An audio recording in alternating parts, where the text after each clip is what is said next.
Kalian menganggap adanya bid'ah hasanah. Apakah Imam Syafi'i mengerjakan bid'ah hasanah? Imam Malik, Imam Ahmad, Imam Abu Hanifah tidak ada.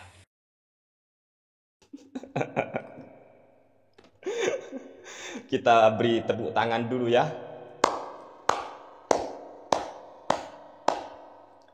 Harry Pras. Anda marah kepada Al-Mukarram Kaji Idrus Romli? Astagfirullahaladzim. Pesan kami, jangan marah mas ya, jangan marah. Wong pada saat Anda itu steril, pada saat Anda tidak marah saja, ucapannya sudah sering salah kok. Apalagi ditambah dengan amarah. Lalu Anda bilang, mana ada Imam Asy-Syafi'i, Imam Malik, Imam Ahmad bin Hambal, Imam Abu Hanifah yang melakukan bid'ah hasanah. Anda ngerti nggak bid'ah itu apa? Kalau Anda belum paham apa itu bid'ah, mendingan diem dulu, belajar, jangan ngonten. Belajar dulu. Anda bertanya, mana Imam Asy-Syafi'i, mana Imam Malik, Imam Ahmad, Imam Abu Hanifah yang melakukan bid'ah hasanah? Saya mau nanya mas, Anda pernah dengar dalam mazhab Imamuna Asy-Syafi'i kunut subuh itu sunnah, tapi lagi-lagi oleh banyak sutat-sutat wahabimu dianggap bid'ah. Ya kalau Anda Harry Pras nanya, apakah Imam Asy-Syafi'i melakukan bid'ah hasanah? Ya saya rasa cukup kunut subuh itu ya. Kan katanya itu bid'ah. Barangkali menurut Imam Asy-Syafi'i ya sudah, anggap bid'ah enggak masalah, tapi bid'ah hasanah mungkin begitu ya. Enggak guyon aja mas, guyon. Ya Allah.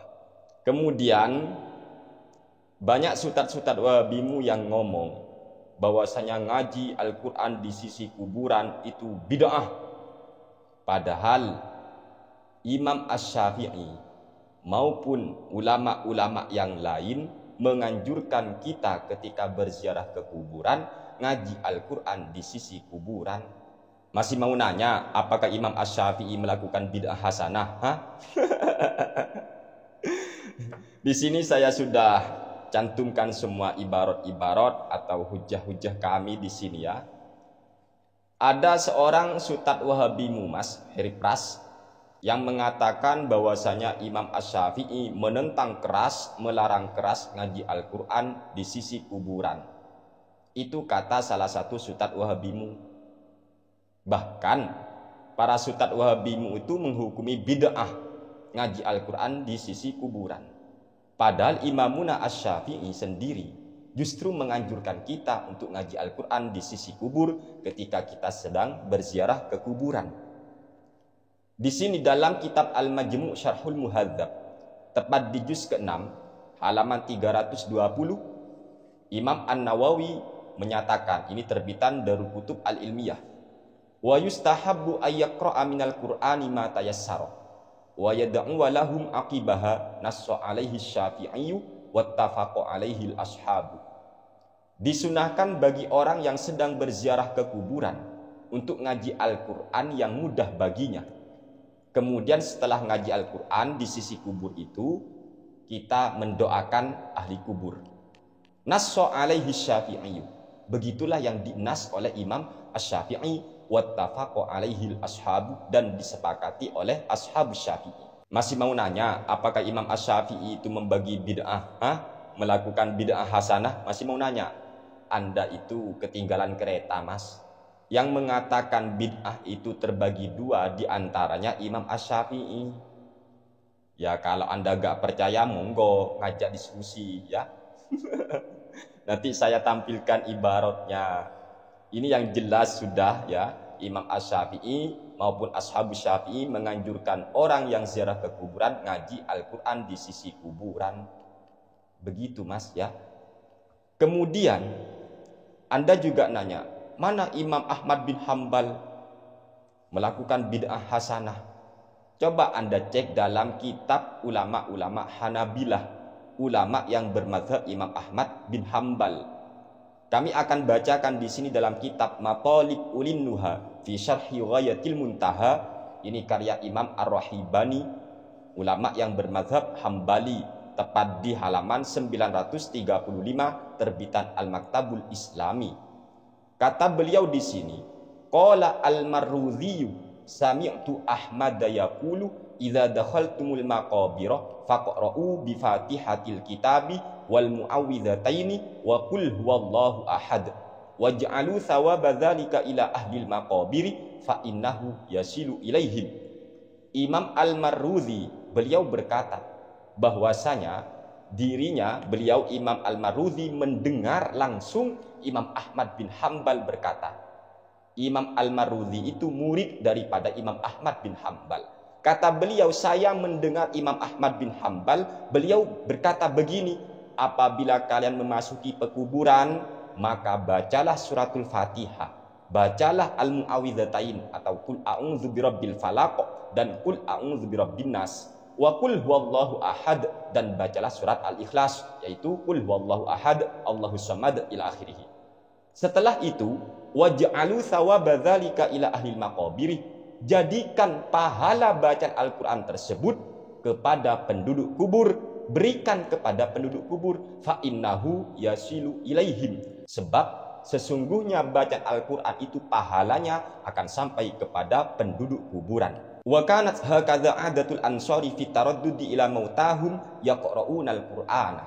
Begitulah tradisi kaum Ansor ketika mereka pergi ke kuburan, yaqra'unal qur'an, mereka ngaji Al-Qur'an. Ngaji Al-Qur'an ini adalah anjuran Imam Ahmad bin Hambal dan sekaligus menghadiahkan pahala bacaan Al-Quran untuk penduduk kubur. Dan kata Imam Ahmad bin Hambal, pahala bacaan Al-Quran itu akan sampai kepada mayit. Begitu juga yang sudah dinyatakan oleh Imam Ibnu Taimiyah dalam kitabnya Majmu'ul Fatawa. Kata Imam Ibnu Taimiyah, wa tanaza'u fi wusulil a'malil badaniyati kas-shaumi was-salati wal qiraati was-shawabu annal jami'ah yasilu ilaihi. Ulama memang masih berbeda pendapat tentang apakah pahala amal yang dilakukan tubuh manusia, contohnya seperti puasa, sholat, dan ngaji Al-Quran akan sampai kepada mayit. Maka di sini terjadi perselisihan pendapat di antara para ulama. Akan tetapi kata Imam Ibnu Taimiyah, ulama sanjungan kaum Wahabi, was-shawabu annal jami'ah yasilu ilaihi. Tapi pendapat yang benar adalah pendapat yang menyatakan sampainya semua pahala tadi kepada mayit. Begitu juga yang dinyatakan oleh Imam Ibnu Utsaimin, ulama sanjungan kaum Wahabi juga mentarjih, menguatkan pendapat ulama yang mengatakan sampainya pahala bacaan Al-Quran kepada mayit. Masih mau nanya ya? Apakah Imam Ahmad bin Hambal, apakah Imam Asy-Syafi'i melakukan bid'ah hasanah? Anda itu ketinggalan kereta. Ketinggalan kereta. Justru saya mau nanya kepada Anda, apakah Anda sudah yakin bahwa para sutat-sutat Wahabimu itu selalu benar? Atau mereka banyak yang melakukan dusta? Atau mereka menentang Al-Quran hadis itu sendiri? Sebagaimana yang kita saksikan, bagaimana sutat-sutat Wahabimu ketika menjawab pertanyaan dari jemaahnya, jawabannya sangat berantakan, serampangan, dan menentang ayat suci Al-Quran. Contohnya siapa? Khalid Basalamah. Dia mengatakan bahwasanya rukun wudhu itu hanya wajah dan tangan sampai siku saja. Selain itu sudah sunnah muakkadah sebagaimana tayammum. Apa seperti ini ustadz yang paling sunnah? Ustadz yang lurus? Lurus kemana? Lurus kesalahannya. Astaghfirullahaladzim. Lalu dia juga berkata, siapa itu sudah Khalid Basalamah, kotoran kucing atau kotoran binatang yang haram dagingnya dimakan membatalkan wudhu. Mana ada ulama yang mengatakan kotoran binatang bisa membatalkan wudhu seseorang? Yang membatalkan wudhu itu hadas, mas, ya.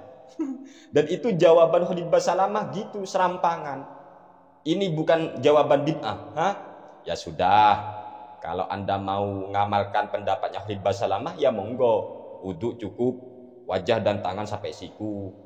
Kalau kena kotoran apa itu kucing, ambil wudhu lagi sebab batal katanya. Dan kalau masih kurang contoh yang kami bacakan tadi, Anda cari di YouTube sudah. Bagaimana pendapat sutat-sutat Wahabimu tentang hukum sholat tarawih sebanyak 20 atau 23 rakaat sak witirnya. Banyak di antara mereka yang menuduh bid'ah. Padahal mazhab Imam Asy-Syafi'i tegas, jelas, tanpa diragukan lagi. Beliau lebih senang sholat tarawih qiyamu Ramadan sebanyak 20 rakaat. Kalau mereka para ustadz Wahabi menuduh itu bid'ah, yaitu bid'ah yang baik, Mas. Bid'ah yang baik. Ya Allah. Astagfirullahaladzim. Petatang, peteteng. Makanya kalau belum banyak bahan referensinya, belum banyak bahan bacaannya, meneng, diem, pesan kami kepada Heri Pras, jangan banyak berbicara sebelum Anda banyak membaca. Dan banyak referensi harus.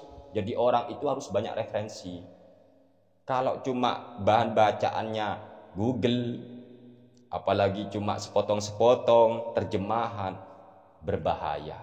Setelah itu dengan pedenya berkata, mana Imam Asy-Syafi'i, mana Imam Ahmad bin Hambal, mana Imam Malik yang melakukan bid'ah hasanah. Ya Allah, ini orang benar-benar ketinggalan kereta ya.